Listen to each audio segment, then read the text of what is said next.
Hello students, welcome to my study centre GS Pathshala. मैं आप लोगों को पढ़ा रहा हूँ लूसेंट प्लस एनसीईआरटी हिंदी और इंग्लिश दोनों में इन कॉम्प्रिहेंसिव वे। अभी आप पढ़ रहे हो चैप्टर 8 जिसमें मौर्यन डायनेस्टी के बारे में पढ़ रहे हो। इसका पार्ट 3 तक आपने पढ़ लिया है। आज पार्ट 4 पढ़ोगे, इसके बाद एक पार्ट और बचेगा, इसमें कंक्लूड कर देंगे हम मौर्यन एम्पायर को। इसमें आज देखोगे आप अशोक के अभिलेख एवं स्तूप। आपने लास्ट क्लास में देखा था कि मौर्यन एम्पायर में जो अशोक था उसने धम्म प्रोपाउंड किया था, मतलब अपना खुद का एक धर्म या फिलॉसफी जिसे बोल सकते हो, वो दोनों प्रोपाउंड किया था। और आज आप देखोगे कि ये प्रोपाउंड किया था, उसके बाद उसने लिखवाया कहाँ इस चीज को? अभिलेख में लिखवाया था जनरली। और स्तूप, जब वो बौद्ध धर्म को अपना लिया था तो बहुत सारे उसने स्तूप बनाया था। किसने? अशोक ने। ऐसा माना जाता है कि 84,000 के आसपास स्तूप बनाया गया था। किसके द्वारा? अशोक के द्वारा। इसमें देखते हैं, जब कंटेंट्स में देखोगे, जो आप पढ़ोगे, अशोक के अभिलेखों का महत्व क्या है। अभिलेख कौन कौन से होते हैं, कितने टाइप्स के होते हैं? रॉक एडिक्ट्स में, मतलब आप देखोगे कि रॉक एडिक्ट्स है, पिलर एडिक्ट्स है, ठीक है, मेजर रॉक एडिक्ट्स है, माइनर रॉक एडिक्ट है, मेजर पिलर एडिक्ट है, माइनर पिलर एडिक्ट है। उसके बाद आप देखो केव आर्किटेक्चर देखोगे तो इसे बोलते हैं हम अभिलेख बोलते हैं, जहां पे वो लिखवा देता है। कौन है प्रियदर्शी? मतलब उसका नाम प्रियदर्शी है या फिर अशोक को कहते हैं, क्यों कहते हैं, इनके बारे में पढ़ोगे आप।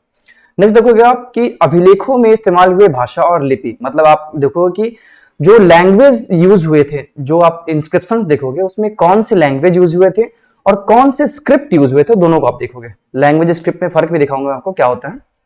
क्लासिफिकेशन ऑफ एडिक्ट्स कौन कौन से थे? तो रॉक एडिक्ट्स, पिलर एडिक्ट्स और केव एडिक्ट्स, ठीक है। ये सब एडिक्ट्स थे। यहाँ पे अशोक ने अपने जो उसका मैसेज है वो कन्वे किया था। डाइवर्सिटी ऑफ अशोकन एडिक्ट्स, कितने टाइप्स के हुआ करते थे? लार्ज था, मीडियम था और स्मॉल था। 3 टाइप्स के उसके रॉक एडिक्ट्स हुआ करते थे जनरली। स्तूप एवं उसके महत्व, स्तूप क्यों बनाया गया था और उसके पीछे की हिस्ट्री क्या है, ये आप देखोगे आप, ठीक है। स्टार्ट करते हैं यहां से। Importance of Ashoka's inscription. अब देखो, अशोक ने जितने भी इंस्क्रिप्शन लिखवाए हैं ना, उसमें मैक्सिमम में सिर्फ 2 को छोड़ के मैक्सिमम में उसने क्या लिखवाया है? अपना नाम देवम प्रेयसी या प्रियदर्शी, ठीक है। देवम प्रेयसी या प्रियदर्शी। देवम प्रेयसी मतलब होता है देवों का प्रिय, प्रियदर्शी मतलब होता है देवता का अंश। Getting point? देवम प्रेयसी देवताओं का अंश, समथिंग लाइक दैट ओनली। अभी पता कैसे चला कि यही देवम प्रेयसी है या यही प्रियदर्शी है? अब ये देखो, ये बात चल रही है बहुत पहले की, 6th सेंचुरी बीसी के आसपास की बात चल रही है। पर इन 1837 ईस्वी में जब भारत में ब्रिटिश राज चल रहा था, उस समय की बात है। One of the person whose name was James Prinsep, जो ब्रिटिश ईस्ट इंडिया ऑफिशियल था, ठीक है। उसने ये पता लगाया कि देवम प्रेयसी या फिर प्रियदर्शी दोनों ही कोई और नहीं है, that was the only Ashok, ठीक है। तो इट इज कहा जाएगा कि गंगाधर ही शक्तिमान है, ठीक है। तो आपको बताया जाएगा कि देवम प्रेयसी या प्रियदर्शी दोनों ही कोई और नहीं, जबकि अशोक था, ठीक है। उसने मैक्सिमम जो इंस्क्रिप्शंस है अपने, जो भी अभिलेख है उसमें क्या बताया है कि धम्म को फॉलो कैसे करना है। धम्म मतलब जो बताया था ना मैं लास्ट क्लास में, कि एक फिलॉसफी प्लस रिलीजन दोनों के मिक्सचर से, फिलॉसफी और रिलीजन, जिसमें सोशल टीचिंग्स था, सोशल टीचिंग्स के बाद इकोनॉमिक टीचर्स था, उसके बाद पॉलिटिकल टीचिंग्स थे। तो इन सभी का जो मिक्सचर था उसे उसने क्या बना दिया? धम्म बना दिया था। तो धम्म के बारे में निर्देश दिया था, किसमें? जो मैक्सिमम उसके इंस्क्रिप्शन है उसमें।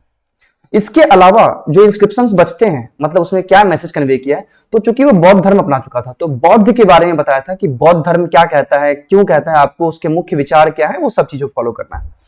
अब देखो, से फॉर एग्जांपल ये है हमारा एक मेजर पिलर एडिक्ट या फिर ये है हमारा एक रॉक एडिक्ट। अब ये मैसेज लिखवा तो दिया है, ठीक है, लिखवा दिया है कि ये प्रियदर्शी ये चाहते हैं, ठीक है, ये प्रियदर्शी चाहते हैं कि ये हो, जैसे something like that big boss, कि बिग बॉस चाहते हैं कि ऐसा हो। तो ये ऐसा था कि प्रियदर्शी चाहते हैं कि ऐसा हो। तो ये किस लैंग्वेज में लिखवाया था, किस स्क्रिप्ट में लिखवाया था? मैक्सिमम जो लिखाया गया है हमारा प्राकृत लैंग्वेज और ब्राह्मी स्क्रिप्ट में, ठीक है। मतलब सबसे पुराने में अगर आप देखोगे तो प्राकृत भाषा ही है और ब्राह्मी स्क्रिप्ट में लिखा गया मैक्सिमम, या फिर सबसे पुराना भी यही है, ठीक है। उसके बाद अब क्या देखने को मिलेगा आपको कि प्राकृत लैंग्वेज और Kharosthi script. Getting my point? Language कौन सा यूज हुआ है? प्राकृत। और स्क्रिप्ट कौन सा यूज हुआ है? तो खरोस्ती। नेक्स्ट आप देखोगे कि ग्रीक मतलब यूनानी लैंग्वेज है और वही स्क्रिप्ट है, ठीक है। आपको ये भी देखने को मिलेगा वन ऑफ द प्लेस में। नेक्स्ट आपको देखोगे कि अरामिक लैंग्वेज और खरोस्ती स्क्रिप्ट है। अरामिक लैंग्वेज जो आज का सऊदी अरेबिया वाला रीजन है वो वाले होते हैं, ठीक है। अभी ऐसा क्यों किया कि इतने सारे स्क्रिप्ट, इतने सारे लैंग्वेजेस अलग अलग क्यों किया? Because he do not want to, मतलब उसको क्या कहते हैं कि impose one language and one culture throughout the country. अगर वैसा करता तो माइट बी की रिवॉल्ट होने की शक्यता ज्यादा थी। That he was a quite smart person. ये क्या किया कि से फॉर एग्जांपल, ठीक है, ये हमारा वेस्ट इंडिया है, यहां पे उसने क्या किया कि अपना प्रपाउंड किया, मतलब खुद का जो लैंग्वेज था, प्राकृत लैंग्वेज और ब्राह्मी स्क्रिप्ट।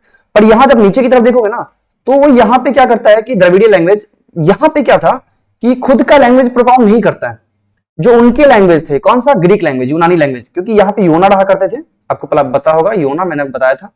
और यहाँ पे क्या करता है कि अपना आधिपत्य साबित करने के लिए वो प्राकृत लैंग्वेज और ब्राह्मी स्क्रिप्ट यूज करता है। समझ में आ रहा है?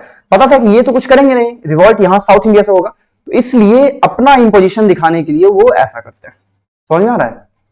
चलो नेक्स्ट देखते हैं। अब देखो, आपको समझ में आना चाहिए कि what is the difference between language and script only. Language क्या होता है, स्क्रिप्ट क्या होता है। अब पहले आप देखो नहीं इस डिस्प्ले पे, जो मैं बोल रहा हूं वो सुनो। मैं एक सेंटेंस बोल रहा हूं, this is English language written in Roman script, मैंने बोला है।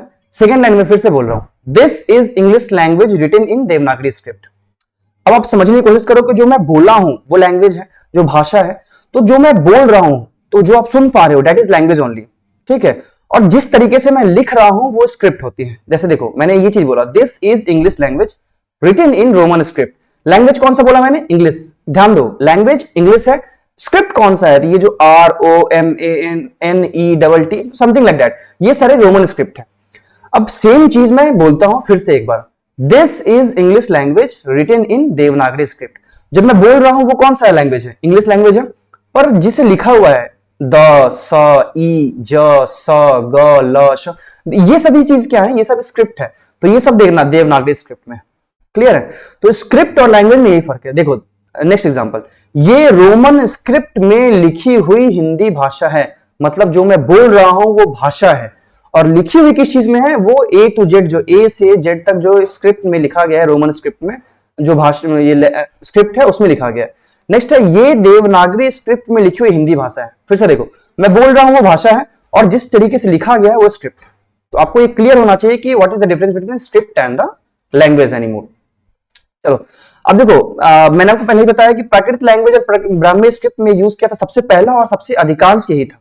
अब एक इंटरेस्टिंग फैक्ट आपको बताता हूं मैं, जैसे आपने देखा होगा आईवीसी में, आईवीसी इंडस वैली सिविलाइजेशन में, वो ब्रुस्टोफिंडम टाइप का करके एक लैंग्वेज हुआ करता था, जिसका काम वो कैसे लिखता था, ये दाहिने से स्टार्ट होता था, ऐसे चलेगा बाएं, फिर नीचे आएगा यहां से, फिर इधर जाएगा, ठीक है। It was something like that, ये ऐसे चलता था, फिर यहां से नीचे जैसे जाएगा, फिर ऐसे जाएगा। समझ में आ रहा है? मतलब दाहिने से बाएं की ओर जो लैंग्वेज दिखाता था, एक तो ब्रुस्टोफिंडम था, और दूसरा आपको देखने को मिलेगा खरोस्ती लिपि। तो आपसे अगर पूछा जाए कि which of the following script is being used to written by the right to left, right से लेफ्ट में कौन लिखा था, तो उसका नाम है खरोस्ती लिपि। क्लियर? अब देखो, क्लासिफिकेशन अगर करते हो रॉक एडिक्ट्स के और पिलर्स के, तो कैसे बांटे जाएंगे उसे, तो ये ऐसे है कि एक तो रॉक्स में बांट दिया गया, दूसरा पिलर्स में, तीसरा केव में। केव भी आपको मैं बताऊंगा, जो बराबर की गुफा आपको देखने को मिलेगा, जिसे लोमश ऋषि को दे दिया गया है, ठीक है। लोमश ऋषि कौन था, तो ऐसा कहा जाता है, स्कॉलर्स का ऐसा मानना है कि Lomash Rishi was none other than the Bindusara. अब बिंदुसार कौन था, तो आपको पता होगा, अशोक के पिता थे। अब अशोक के पिता क्यों लोमश ऋषि कहा जाता है, क्योंकि वो आजीविका संप्रदाय से जुड़ गए थे अपने अंतिम दिनों में, तो इसलिए ऐसा माना जाता है कि अशोक ने लोमश ऋषि को यह बराबरी गुफा दे दी। क्लियर है? तो अब देखो, रॉक एडिक्ट्स थे, पिलर एडिक्ट्स थे, केव एडिक्ट्स थे। अब उसने क्या किया, रॉक एडिक्ट्स क्या किया उसने, जैसे ऐसे बड़े बड़े पत्थर देख रहे हो आप, ये बड़े बड़े पत्थर क्या किया कि किसी जगह से उठवाया और बहुत बड़े बड़े पत्थर एक जगह पे जाके रखवा दिया, ठीक है। तो ऐसे उसने 10 जगह पे रखवा दिया, कुल मिला के 14 मेजर रॉक एडिक्ट्स। उसके अलावा जो छोटे छोटे पत्थर थे, वहां पे 3 माइनर रॉक एडिक्ट्स उसने बना दिए। ये आपको नंबर से याद रखने हैं। नेक्स्ट 7 मेजर पिलर एडिक्ट्स, जो बड़े वाले पिलर देख रहे हो, ये है मेजर पिलर एडिक्ट्स। उसके बाद आपको छोटे छोटे पिलर्स भी देखने को मिलेंगे, तो ये हमारे माइनर पिलर एडिक्ट्स, ठीक है। उसके बाद 3 केव एडिक्ट्स भी आपको देखने को मिलता है। अब इंपॉर्टेंस क्या है, समझो इस बात को, कि अगर आपके घर में घुस के मैं एक पिलर लगा के चला जाऊं, तो यू विल सस्टेन इट, नहीं ना। तो अगर Ashok through out the India कहीं भी पिलर लगा रहा है, इसका क्या मतलब है कि उसका आधिपत्य वहां पे है, he has a direct control over that, मतलब वो डायरेक्टली वहां पे कंट्रोल कर रहा है, तभी तो वहां पे अपना पिलर लगा रहा है, तभी तो वहां पे अपना केव आर्किटेक्चर कर रहा है, तभी वहां पे रॉक एडिक्ट्स बना रहा है, ठीक है। तो ये आपको इंपॉर्टेंस इस तरीके से पढ़ना है कि आखिरकार ये क्या शो करना चाहता है। नेक्स्ट क्या है कि ये जो आप देख रहे हो, ये जो बोर्ड्स लगे हुए हैं, ये बोर्ड्स में क्या लिखा हुआ है, ये जो केव आर्किटेक्चर में लिखे हुए हैं ना, और जो मेजर जो रॉक एडिक्ट्स लिखे हुए हैं, तो ये एक्चुअली दिल्ली म्यूजियम का है। गिरनार का आधा रॉक एडिक्ट है, और गिरनार में से यहाँ पे और लाया गया है, ठीक है। तो इसमें जो लिखे हुए ये चीजों को यहाँ पे लिख दिया गया ताकि लोग पीपल यहाँ पे जाए और वहां पे समझ सके कि यहाँ पे अशोक आखिरकार क्या कहना चाहता था लोगों से, जनता से, ठीक है, वहां की प्रजा से। ठीक है, अब देखो ऐसा नहीं है कि सिर्फ अशोक ने किया है, इसके पहले जो चंद्रगुप्त मौर्य था, जो मौर्य डायनेस्टी का जो संस्थापक था, चाणक्य के जो शिष्य था, वो उसने उसके दो एडिक्ट्स आपको देखने को मिलेंगे। एक तो ये है महास्थान शिलालेख, कहां पे है, जो आज के भोगरा जिला जो बांग्लादेश वाले रीजन में है। दूसरा आपको देखने को मिला कि सुहागुरा शिलालेख, मतलब कॉपर प्लेट इंस्क्रिप्शन। ये 2019 के यूपीएससी प्रीलिम्स का भी क्वेश्चन है, ठीक है। तो इसमें लिखा है कि what do understand by the Sohgaura copper plate inscription, वो किसके रिगार्डिंग है, तो फेमाइन कंडीशन वहां पे जो आया था ना, जो वहां पे चला गया था कर्नाटक में, श्रवण बेलगोला, कौन चला गया था, चंद्रगुप्त मौर्य, ताकि उसके बाद आने के बाद क्या होता है, श्वेतांबर दिगंबर दो भाग में बढ़ जाता है ना, तो ये इस फेमाइन कंडीशन पे लिखता है, कौन लिखता है, चंद्रगुप्त मौर्य लिखता है। Getting the point. अब देखो डाइवर्सिटी ऑफ अशोकन एडिक्ट्स अगर देखना चाहो तो अलग अलग जगह पे गया था। वो क्या करता था कि मतलब ऐसा माना जाता है कि ये हमारा सेंट्रल रीजन है मगध, वहां पे ऐसा माना जाता है कि जो चंद्रगुप्त अशोक, माय बैड, जो अशोक है, अशोक वहां पे बैठ के सेंट्रल या कोई कमिटी होती है वहां पे ड्राफ्टिंग करता होगा, उसके बाद वहां से ले जाके पूरे इंडिया में लोकल अथॉरिटी को दिया जाता था। जैसे से फॉर एग्जांपल यहाँ पे दिया गया वेस्ट में, यहाँ पे दिया गया कलिंग वाले रीजन में, यहाँ पे दिया गया श्रवण बेलगोला रीजन में, तो कहीं भी। उसके बाद क्या होता है कि ये फाइनली यहाँ पे लोकल अथॉरिटीज को मिलता था, वहां पे वो वहां पे जो आर्ट एंड क्राफ्ट डेवलप किया करते थे, वहां पे आर्किटेक्ट कराया करते थे वो, ठीक है। अब देखो जो रॉक एडिक्ट्स है या जितने भी एडिक्ट्स है वहां पे, उसको 3 पार्ट्स में बांटा गया है। एक तो विस्तृत एक्सटेंडेड, दूसरा मध्यम मीडियम साइज, तीसरा संक्षिप्त। एक जो विस्तृत वाला है जो आप एग्जांपल देख रहे हो, ये विस्तृत वाला का एग्जांपल है, मतलब इसमें बहुत सारी जानकारी दी गई, बहुत सारी चीजें लिखवा दी गई। ये हो गया हमारा विस्तृत एक्सटेंडेड, बहुत अधिक पंक्तियां। नेक्स्ट है मीडियम साइज, जहां पे 5-7 लाइन में, 10 लाइन में, कुछ पंक्तियों में खत्म कर दी गई। और फिर लास्ट है संक्षिप्त, मतलब स्मॉल साइज में 2-4 पंक्तियों में उसने बस अपना बोल दिया कि प्रियदर्शी ये चाहते हैं। क्लियर है। अब देखो सेकेंड इंपॉर्टेंट पॉइंट आपको देखना चाहोगे, तो ये जब इंस्क्रिप्शंस बन रहे थे तो उससे वाइड एरिया नेटवर्क कम्युनिकेशन होता था। मतलब एग्जांपल समझो कि ये हमारा भारत है, ठीक है, ये भारत है, तो यहां पे अफगानिस्तान वाला रीजन है, तो अफगानिस्तान यहां से लोग आते थे, यहां पे जाते थे, और यहां पे जो उत्तर पथ था ना, यहां पे एक रॉयल रोड बना था, ठीक है, रॉयल रोड मतलब राजपथ से बोलते थे। इसकी भी जानकारी कहां से मिलती है हमें, यहां पे एक मिला था अफगानिस्तान में लाघमन अभिलेख से, ठीक है, एक शिलालेख है लाघमन अभिलेख, आपको याद रखना इस नाम को। लाघमन अभिलेख से हमें जानकारी मिलती है कि एक राजपथ हुआ करता जो अफगानिस्तान को डायरेक्टली मगध से जोड़ा करता था, ठीक है। इसमें क्या, इस यहां वाले लाघमन वाले में क्या लिखा गया है कि जो आमत्य हुआ करते थे ना, आपको याद है आमत्य जो ऑफिशियल्स हुआ करते थे, तो आमत्य को और उनके जो मंत्री परिषद थे उनको ये ऐसा सजेशन या फिर ऑर्डर दिया जाता है, किसके द्वारा, प्रियदर्शी के द्वारा, जो कि देवम प्रेयसी हमारे अशोक, उसके द्वारा ये आदेश दिया जाता था कि इसकी देख रेख और सुरक्षा आपको करना है, ठीक है, चाहे किसी भी तरीके से आप करो, लेकिन आपको करना है। उसके बाद देखो ये क्या इंपॉर्टेंस दिखाता है कि पेशावर, मतलब जो आपका पाकिस्तान वाला रीजन है, पाकिस्तान से सोनार गांव, ये जो बांग्लादेश वाला रीजन है, ठीक है, वहां को जोड़ने वाला जो उत्तर पथ है, जीटी रोड, वो उसको क्या किया अशोक ने, अफगानिस्तान तक फैला दिया, ठीक है, ये अफगानिस्तान तक इसको फैला दिया था। क्लियर है। जीटी रोड जो आपको याद होगा तो चंद्रगुप्त मौर्य ने स्टार्ट किया था, शेरशाह सूरी फिर उसको मिडिवल एरा बना था, जो आज भी देखने को मिलता है बहुत ज्यादा, ठीक है। अब देखो ये तो हमारा हुआ है जिसमें हमने पढ़ा कि major rock edicts, minor rock edicts, pillar edicts, ठीक है। अब वो बुद्ध धर्म अपना चुका था अपने अंत के 4-5 सालों में, ठीक है। उसके बाद क्या होता है कि गौतम बुद्ध से जब उसके शिष्य ने पूछा था, जो उसका सबसे क्लोज शिष्य था, उसका नाम था आनंद, उसने पूछा कि गौतम बुद्ध, मैं आपको आपके मरने के बाद आपको या फिर आपके बाद आपको याद लोग कैसे करेंगे। तो उन्होंने कहा कि कुछ नहीं, you just don't do one thing कि you just take some bricks, some sands, build a solid geometrical structure, ठीक है, ऐसा कोई स्ट्रक्चर बना दो, ठीक है, और उसके बाद तुम उसकी परिक्रमा किया करना, ठीक है। उसे बोला गया थुप, ठीक है, थुप। और थुप मतलब क्या होता है, पाली भाषा में मतलब होता है, इसे थुप एक्सप्लेन किया गया, इसी को बाद में चल के स्तूप बोला गया, ठीक है। तो स्तूप का ओरिजिन किस लिए हुआ है समझ में आ रहा ना, कि गौतम बुद्ध ने कहा कि अगर तुम्हें मुझे याद करना है, मुझे मेरी याद करनी, मतलब मेरी परिक्रमा करनी है, या फिर मुझे पूजना है, जो कुछ भी जो बुद्ध ने कहा हो, तो तुम एक थुप बना दो, ठीक है। ये जो इतना बड़ा आप यूज एरिया देख रहे हो, ये स्टार्टिंग में नहीं बना था, ये इसमें काफी स्मॉल ज्योमेट्रिकल स्ट्रक्चर था। अब होता क्या है कि इसको धीरे धीरे जितने भी डायनेस्टीज आते गए उसको बनाते चले गए, क्योंकि बहुत सारे लेगेसी चलती रही सेम, उसके बाद क्या होता है कि जो सातवाहन डायनेस्टी आते हैं वो सब क्या करेंगे कि इसके जो गेट्स वेट्स देख रहे हो ना, वो सब बनाए जाते हैं। क्लियर यहां तक? बाद में जो दरवाजा या सजावट वगैरह बना दिया जाता है। अब जैसे ही बुद्ध की मृत्यु हो गई या फिर उसे महापरिनिर्वाण बोलते हैं, तो जैसे ही उनका महापरिनिर्वाण हो गया तो उस समय 8 स्तूप बनाए गए थे। बहुत एग्जांपल है कुशीनगर में, पावा में, श्रावस्ती में, रामग्राम में, मतलब जो भी बुद्ध से रिलेटेड, लाइफ से रिलेटेड जो भी प्लेसेस थे, इंपॉर्टेंट प्लेसेस, वहां पे बना दिए गए उनके स्तूप या फिर 8 स्तूप। Getting my point? अब ऐसा माना आता है, इट इज समथिंग लाइक फेंका फेंकी हो गया है थोड़ा ज्यादा, मतलब अशोक ने 84,000 स्तूप बना दिए। अजरसेशन है, मतलब मान सको तो आप 84,000 स्तूप बनाना बहुत मुश्किल चीज है, इसलिए ये इतना संख्या में वेरी नहीं करेगा, पर हाँ ठीक है, एक बुक इज राइटिंग इसलिए आपको याद रखना होगा। लेकिन इसमें क्या है कि रेलिक्स, जो बुद्ध के रेलिक्स थे ना, RELICS, रेलिक्स बोलते हैं अस्थियों को, तो रेलिक्स में बना दिया गया। अब इसके थूप के नीचे क्या था, तो बुद्ध की रेलिक्स थी, मतलब थोड़ा सा बुद्ध के रेलिक्स यहां बना दिए गए। अब एक बात समझो कि सिर्फ 84,000 स्तूप अगर बना भी दिया गया है तो वहां पे तो बुद्ध के रेलिक्स जा नहीं सकते हैं। जैसे आप समझो एक तो बना दिया गया, यू डोंट नो ना कि कितने क्वांटिटी में आपको अस्थि यहां पे रखना है, कितना बचा के दूसरी जगह रखना है। तो इसलिए क्या हुआ कि सांची में जो स्तूप बनाया गया है या फिर जितने भी जगह स्तूप बनाए गए हैं, उसमें बहुत सारे उनके जो अनुयायी थे उनके भी रेलिक्स रखे गए। ठीक है, अब देखो सांची का स्तूप सबसे इंपॉर्टेंट है हमारे लिए। किस लिए इंपॉर्टेंट है? क्योंकि इसका स्ट्रक्चर काफी अच्छा है, मतलब इसका स्ट्रक्चर बाकी सबसे अच्छा है। ठीक है, इसको यूनेस्को वर्ल्ड हेरिटेज साइट भी घोषणा किया गया है। वहां पे क्या है, बहुत सारे स्तूप है सांची में। इसमें बहुत सारे स्तूप के अलावा 3 जो इंपॉर्टेंट हमारे लिए स्तूप है, वहां पे स्तूप है। कौन कौन से हैं? एक तो जहां पे बुद्ध की अस्थियां है, ठीक है, रेलिक्स ऑफ बुद्धा। नेक्स्ट जहां पे अरहत की अस्थि है। अरहत कौन थे? अदर देन द बुद्धा, वहां पे जो बुद्ध को फॉलो करते थे लेकिन बुद्ध नहीं थे, जो इंपॉर्टेंट थे, मतलब कंपेरेटिवली कम इंपॉर्टेंट थे लेकिन वो इंपॉर्टेंट थे।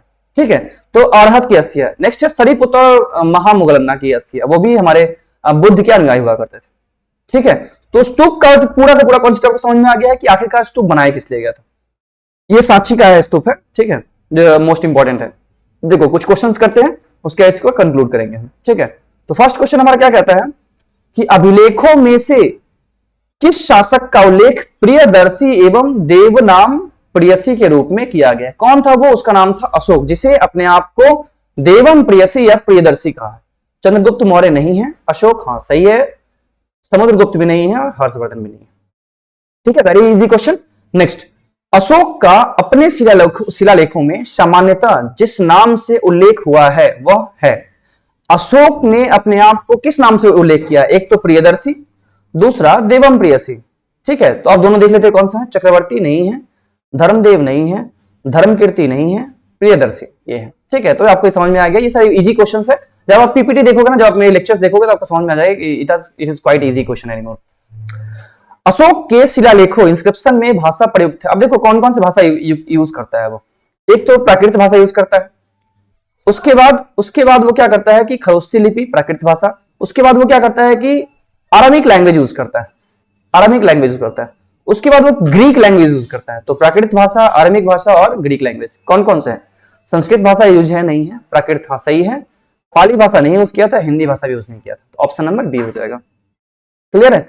नेक्स्ट क्वेश्चन, अशोक के शिलालेखों को सर्वप्रथम किसने पढ़ा था? It was James Prinsep. James Prinsep 1837 में पढ़ा था। ईस्ट इंडिया ऑफिशियल था, EIC ऑफिशियल। ठीक है, तो 1837 जेम्स प्रिंसप। बुलर नहीं था, रॉबर्ट सोवेल नहीं था, जेम्स प्रिंसप सही है, कॉड्रिक ग्रंटन ये भी नहीं था। ठीक है, तो ऑप्शन नंबर सी इसका हो जाएगा आंसर। ठीक है, यहां तक क्लियर है? चलो नेक्स्ट क्वेश्चन देखते हैं। नेक्स्ट क्या कहना चाहता है कि ब्राह्मी लिपि को सबसे पहले किसने पढ़ा था? ब्राह्मी लिपि जो लिखा था उसने, प्राकृत लैंग्वेज और ब्राह्मी स्क्रिप्ट, किसने पढ़ा था? It was James Prinsep only. तो जेम्स प्रिंसप था। ए कनिंघम नहीं था, ए चंद्रदानी नहीं था, वुलर नहीं था, जेम्स प्रिंसप सही है। ठीक है, ऑप्शन नंबर डी हो जाएगा। तो आपको ये याद होना चाहिए कि James Prinsep was the person जिसने सबसे पहले इसे डेसिफर किया था, उसके लैंग्वेज को। उसने बताया कि प्रियदर्शी और देवम प्रियसी ही अशोक है। ब्राह्मी लिपि, खरोष्ठी लिपि वगैरह वगैरह जो भी था। नेक्स्ट, पत्थर पर प्राचीनतम शिलालेख किस भाषा में लिखा गया? प्राचीनतम शिलालेख किस भाषा में लिखा हुआ है? तो ये है हमारा प्राकृत लैंग्वेज, ब्राह्मी स्क्रिप्ट में। ठीक है, प्राकृत लैंग्वेज ब्राह्मी स्क्रिप्ट में। पाली लैंग्वेज है नहीं है, संस्कृत है नहीं है, प्राकृत लैंग्वेज तो प्राकृत ही है। ये तो ब्राह्मी स्क्रिप्ट है हमारा। ठीक है, ऑप्शन नंबर सी हो जाएगा। नेक्स्ट, प्राचीन भारत में निम्नलिखित में से कौन सी एक लिपि दाईं से बाईं ओर लिखी जाती थी? उन्होंने बताया था कि एक तो ब्रुस्टोफिंडम था, ब्रुस्टोफिंडम किस में था? इंडस वैली सिविलाइजेशन में। दूसरा खरोष्ठी लिपि जो थी वो दाहिने से बाएं लिखी जाती थी, ठीक है, ऐसे दाहिने से बाएं, लाइक दिस ओनली, ठीक है, दाहिने से बाएं लिखा था। तो ये कौन सी लिपि थी? जो वो थी खरोष्ठी लिपि, ठीक है। तो चलो ऑप्शन देखते हैं। ब्राह्मी लिपि नहीं, नंदनागारी नहीं, शारदा लिपि नहीं, खरोष्ठी ये सही है। नेक्स्ट, निम्नलिखित में से किसे सर्वश्रेष्ठ स्तूप माना था? सर्वश्रेष्ठ स्तूप किसे माना था? सांची के स्तूप को। सांची के स्तूप को सर्वश्रेष्ठ क्यों माना था? क्योंकि उसका आर्किटेक्ट ऐसा है, ठीक है, उसका आर्किटेक्ट इतना अच्छा है कि उसको सबसे अच्छा मानाता है। देखो, अमरावती नहीं है, भरूच नहीं है, सांची बिल्कुल सही है, सारनाथ नहीं है, ठीक है, option number C. Next, Sanchi का स्तूप किसने बनवाया था? अब that was very simple question, किसने बनाया था? अशोक ने, ठीक है, सांची का स्तूप किसने बनाया था? अशोक ने। चंद्रगुप्त नहीं है, चंद्रगुप्त नहीं है, कौटिल्य नहीं है, गौतम बुद्ध नहीं है, अशोक सही ऑप्शन, ठीक है। तो आपको ये सारे क्वेश्चंस पता होना चाहिए। चलो आज के लिए बस इतना ही, कल हम देखेंगे इसका लास्ट लेक्चर है, ठीक है। इसमें आप देखोगे कि अशोका इंस्क्रिप्शंस में क्या क्या चीजें लिखी गई है, कौन कौन से इंस्क्रिप्शंस हमारे लिए इंपॉर्टेंट है, ओके। उसके बाद हम नेक्स्ट क्लास की तरफ चलेंगे। चलो आज के लिए इतना ही, धन्यवाद।